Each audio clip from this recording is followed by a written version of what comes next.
Alsa ka na. Dati kampana lang naririnig ko. Ngayon, puro kapitbahay na lang.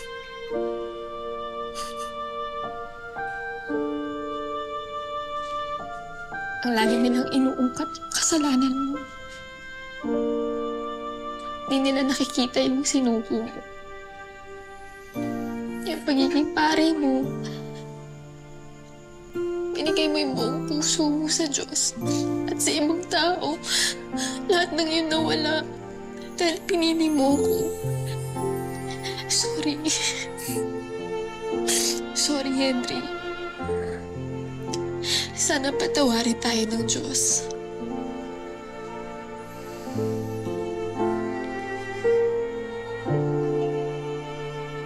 Alam mo, pinili lang naman natin harapin ang katotohanan eh.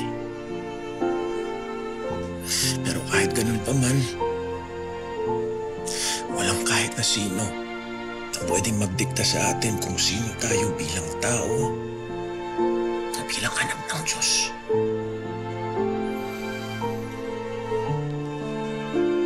Kaya kahit na ano pang kahinatnan natin dito, pangako ko sa'yo, hindi kita iiwan, mananatili ako dito sa tabi mo.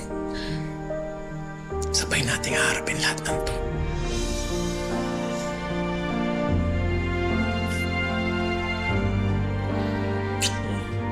Naging tahimik ngang hinarap ni na Henry at Clarice ang bunga ng kanilang mga desisyon.